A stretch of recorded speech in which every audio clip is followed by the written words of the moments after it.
Have you ever gone to a doctor's appointment with your loved one only to have the doctor use words and phrases that you've never heard of? And you're walking away thinking to yourself, what did he just say? And it really doesn't help if you leave the appointment without knowing exactly what the doctor meant. So what I'm going to do over the next couple of videos is explain what some of these terms mean that doctors use. So the first term that I'm going to describe is something that I know that you're quite familiar with. Does your loved one forget what you say or what you just said a few seconds ago? Can your loved one remember things that happened many years ago, even into childhood, but they can't remember what happened a few seconds ago? Well, this is called amnesia. A lot of times when we think of amnesia, we think of a traumatic event causing memory loss, or we think of an accident causing memory loss, but amnesia does occur in dementia patients, and this is what it looks like.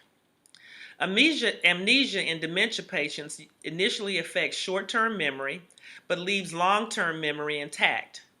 That's why your loved one can remember things that happened a long, long time ago, even back into their childhood, but they can't remember what they've said to you, and that's why they keep saying the same things over and over again. Aphasia is another term that doctors use that you've probably heard.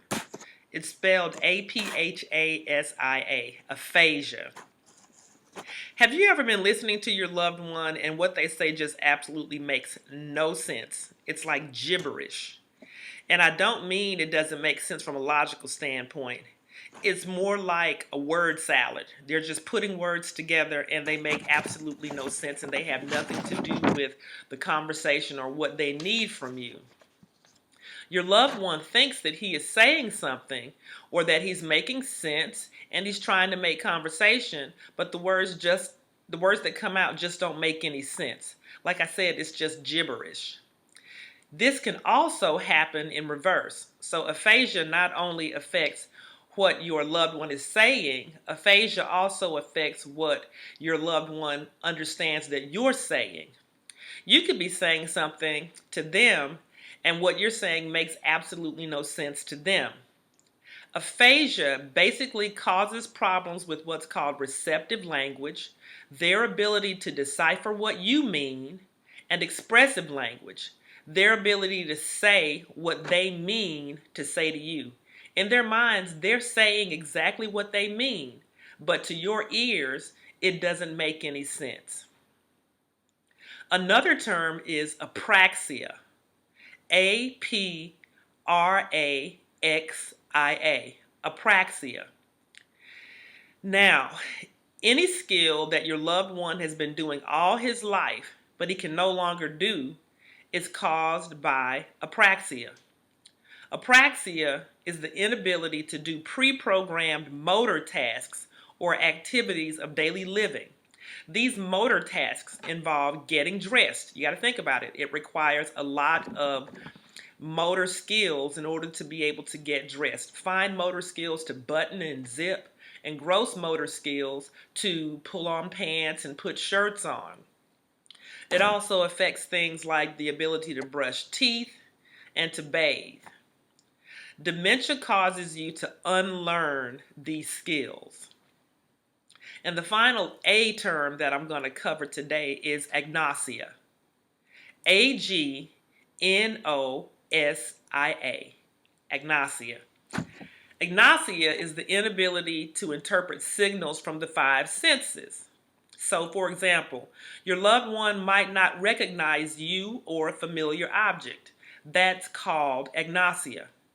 Another sign that your loved one might have agnosia is that they don't recognize internal signals that tell them what to do. So, for example, if your loved one no longer receives the internal signal from their brain that their bladder is full, or from their bladder, it doesn't tell your brain that the bladder is full, that can cause an incontinence accident, and that can lead to infections and other things. Another example is that your body doesn't tell itself that it's hungry. So your brain isn't telling your body that it's hungry, so you're not eating anything, and that can cause weight loss. So agnosia is something very serious that you need to look into. And if your doctor uses that term, then you need to make sure that you understand what he or she means.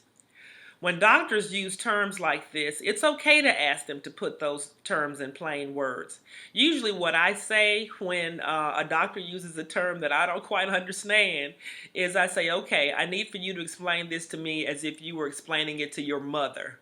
And they chuckle and they get it and they break that term down into something that I can understand.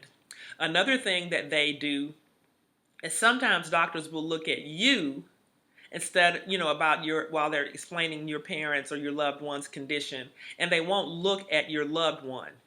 Well, I always encourage doctors to look at my parent and explain to me, and that helps to retain my parents' dignity, and it helps to hold their attention so that later on they can ask me questions about what the doctor talked about. If you don't communicate with your doctor and let him or her know that you don't understand what they're saying, only you and your loved ones are going to be left behind, and you won't understand what's going on, and you'll be frustrated. I hope these explanations of these terms help, and the next time we get together, we'll be talking about some more terms. You take care. Have a good day.